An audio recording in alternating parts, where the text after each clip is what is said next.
Hi, and welcome back to Introduction to Deep Learning. Today, in session number 4, we're going to have a look at simple classifiers. So let's start with the outline of today. First, we're going to recap the pillars of deep learning again. After that, we are introducing exercise number 4, which is about a simple classifier. And here, we're looking at the underlying data, which is a housing dataset. And we are talking about the submission in general. After that, we are talking about backpropagation, because that is something which you need to implement in this exercise. And finally, we are going to have an outlook about lecture number 5 and exercise number 5. All right, let's recap the pillars of deep learning again. So the first part is the data block. So here we can see that we have a dataset and a data loader. And these two parts are basically responsible for transforming and processing all the data, which we then want to use in our model, in such a way that we can easily and efficiently feed it to the model. The second pillar is the model pillar. And here we're talking about the network, so the underlying architecture, but also the loss or objective function. The third pillar is the solver. And that part basically consists of an optimizer. In our case, it's usually stochastic gradient descent, but it also handles the training loop and also the validation of our network. In exercise number 3 last week, we already talked about the dataset and the data loader. So by now, you should already know basically how we can use these two components to structure and pre-process our data in such a way that it can be easily fed into the network later on. Here's an outlook about the remaining two pillars, so the model pillar and the solver pillar. And these two we are going to tackle with exercise 4, 5, and 6. So by the end of exercise number 6, we introduced all the basic concepts about the model and the solver pillar, and you implemented these on your own.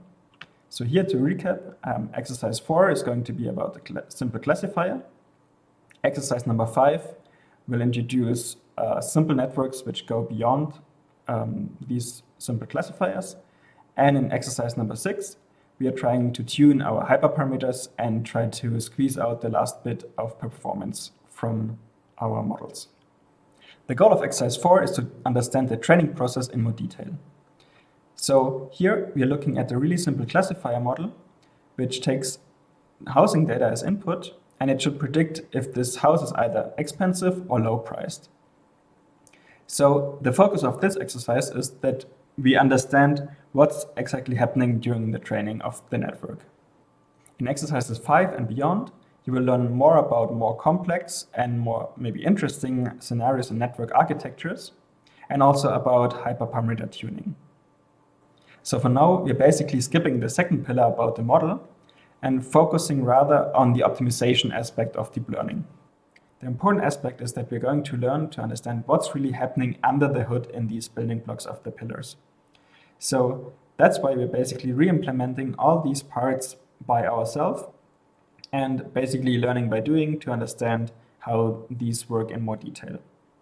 Later on, we are going to use software libraries, which will do the job of most of these parts for us. But still, it's really important that you have seen these parts and know what's happening here. All right, let's get finally started with exercise number 4. So as I said, this is about a simple classifier. And the idea here is that we have housing data, and the network should predict from basically a description of this house whether this house is expensive or low priced. So basically, we want to predict a binary label for this description. Before we dive into the details of exercise 4, let's first have a look at the logistics of this exercise. So this time there's only one notebook, and in this notebook you will implement the training process for the simple classifier. This exercise is also a submission again, so basically you have to implement several tasks inside the notebook and then also upload it to our submission system. The deadline for this exercise is next Wednesday, May 12th at 4 p.m. And again, we recommend that you start early so you don't have to rush at the last minutes. And again, if you face any issues, you can post them on Piazza or go to our office hours. Let's first have a look at the data which we're going to use in this exercise. So As I said, we are going to use a housing dataset, which consists of roughly 1,400 houses. Each of these houses is described by 81 features. Down here you can see an image of the dataset. So basically we have features like the neighborhood, the year it was built, or for example, whether it has a fireplace or a pool. And the task will be to classify whether this house is expensive or low priced. So at the beginning of the notebook, you will do some data transformation basically. So make sure that you understand that part. The task of our network is to classify houses either as expensive or low priced. So after training, our network should predict, like for this expensive house, like the correct label of 1. On the other hand, if we feed in like a rather cheap house, our model should predict like the label 0, which we can interpret as low priced. So the focus of this exercise is the third pillar of deep learning, which is about the solver part. However, we still need some data, so we still start with some pre-processing of the housing data and transformation, and we also have validation data, which needs to be pre-processed and organized in a way so that we can use it for our model. So for that model, we have to define a forward and a backward pass. The forward pass basically defines what's happening with our house data when we pass it through the model. So in the end, we get like this binary label. We also have to define the backward pass, which is probably the most difficult part of this exercise, but it's like the crucial part to understand. The second aspect is the loss function. So here we will define a specific function which will penalize our model depending on the current prediction. So because we're in a supervised setting, we know for all the training samples what should be the expected output of the model. But at the beginning of the training, our model will do random predictions. The loss function then will compare these predictions to the expected output of the sample. And this loss function then basically penalizes for wrong predictions. And in this exercise, because we have like 2 labels, we are going to use the binary cross-entropy loss. And here you basically again have to implement the forward pass and the backward pass as well. The last important aspect is the optimizer. So usually we will use something like stochastic gradient descent. This time we will only use gradient descent, so without the stochastic part, and that's also something which you have to implement. So the focus of this exercise are these 3 concepts, and basically the notebook will guide you through all these parts, and at the end you will be able to have like this training process, which includes like the model, the forward and backward pass in the loss function, and also this optimization step. Let's continue with the details about the forward and the backward pass. So during training, we will pass all the data point X through the network in the forward pass. And for each sample, there will be a certain prediction. So here we can see we will pass the data point X through our model with the current weights theta, and we will get a prediction Y hat. But because we are in a supervised setting, we actually know the ground truth, what should be the outcome of this prediction. So we can compare the prediction with the actual ground truth with our loss function, and this will give us the loss for the certain data sample. So at the beginning of the training, our model will perform really poorly and it will produce like random predictions. What we can do now is basically we can change the weights of the model and try to get better predictions. The interesting question now is basically how should we change these weights of our model? And one popular method here is the gradient descent method, or the stochastic gradient descent method. And as the name suggests, it uses the gradients to tell us in which direction we should change our models so that the loss will be minimized. So going from here, our loss basically tells us how good is our model at the moment.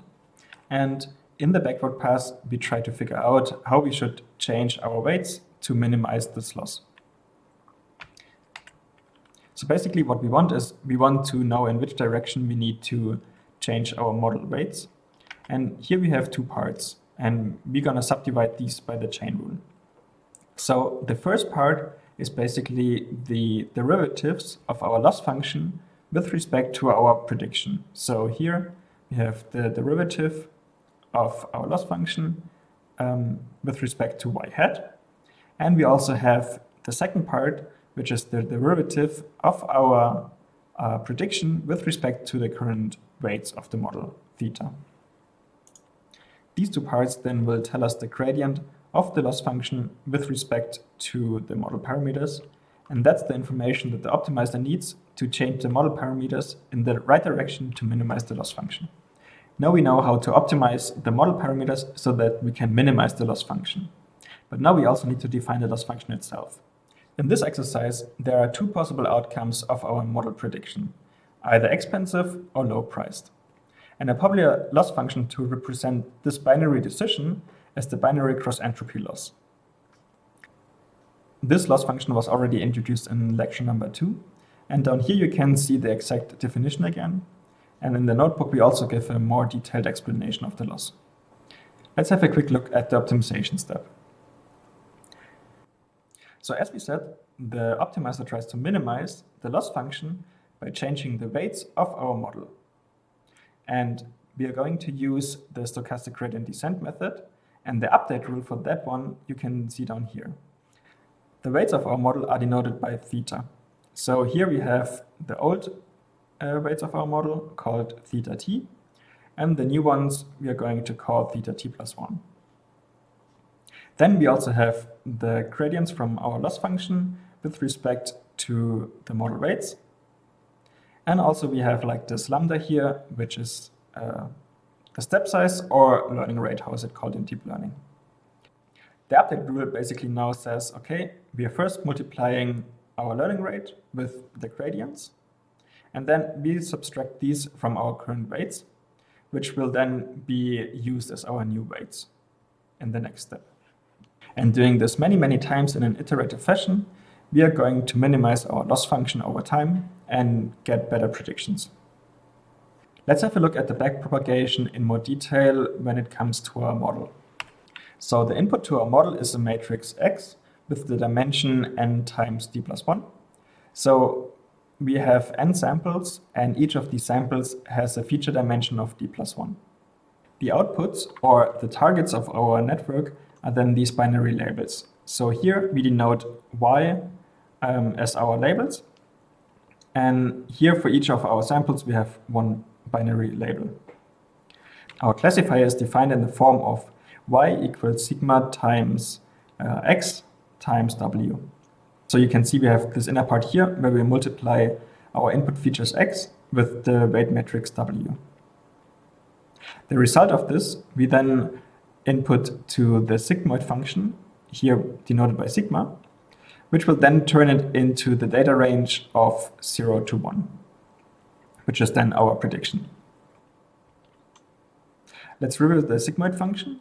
It already has been introduced in the lecture, but to recap it, so basically the sigmoid function turns any real-world value into the data range between 0 and 1. And here you can see the exact definition. And the weights of our classifier are denoted here by W. So you can see we have like several weights, each for one of the feature dimensions. Let's continue with the forward pass of our model. So here we're looking at the forward pass through the model and not through the loss function first. For that, we are considering a data sample X. And you can see like this data sample consists of all its input features from x1 until xd plus 1. And here you can see our model.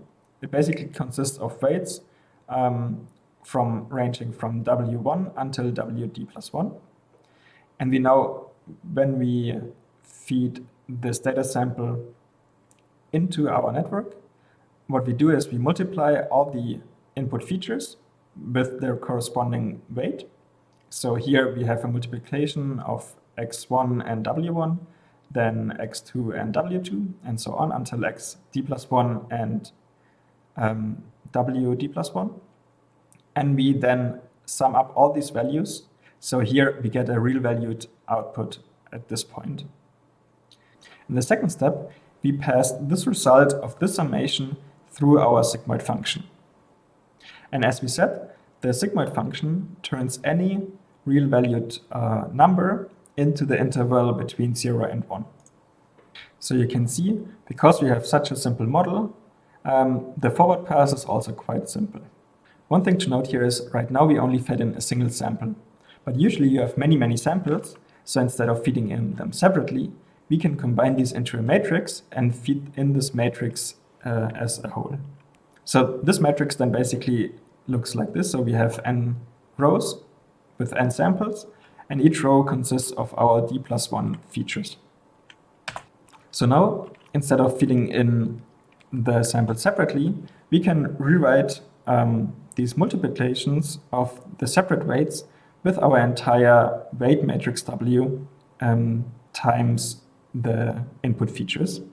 And then again, we can apply the sigmoid function on the result of this multiplication.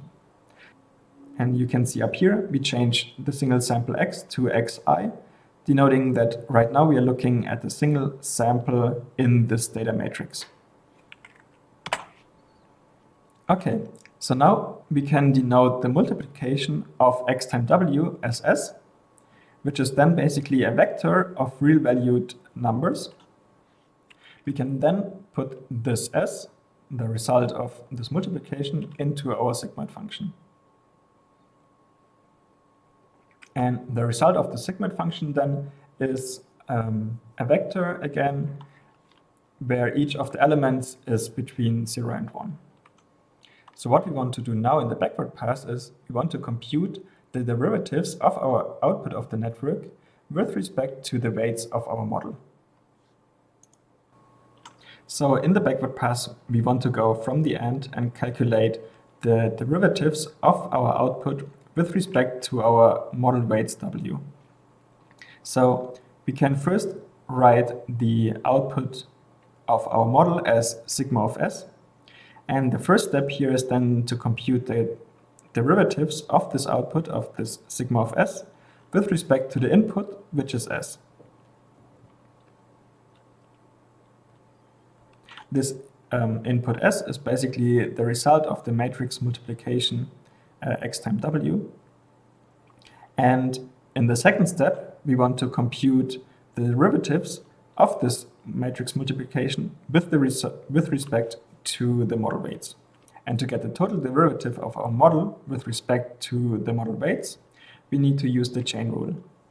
So basically you can see here, we have 2 steps in our forward pass. So we also have 2 steps in our backward pass, and we need to combine these 2 steps using the chain rule to get the total derivative. This slide summarizes basically what I've been talking about in this last slide. So here you can see the idea of the backward pass. And also one thing to mention here is that during this exercise, you should really understand the dimensions of the input and outputs of all your functions. So here it's really important that you make sure that these match each other. So for example, in the forward pass between your multiplications, that the rows and columns match between the 2 components. And also for the backward pass, and when you, for example, apply the chain rule, it's important that the dimensions of the different elements fit together. Otherwise, you would get an error. Now I want to give you a short outlook of what's coming up next in the lecture and the exercise. So in the next lecture, you will learn about stochastic gradient descent in more detail. And in the next exercise tutorial, you will implement a 2-layer neural network. So basically, we are expanding what you have been learning in this exercise to a little bit more complicated setup. So here's a summary again. So watch lecture number 5. So this is about scaling optimization to large data and stochastic gradient descent. And also to have in mind that the deadline for this exercise is next Wednesday, May 12th at 4 p.m. about this simple classifier. With that, I want to thank you for your attention and have fun with the exercise, and see you next week.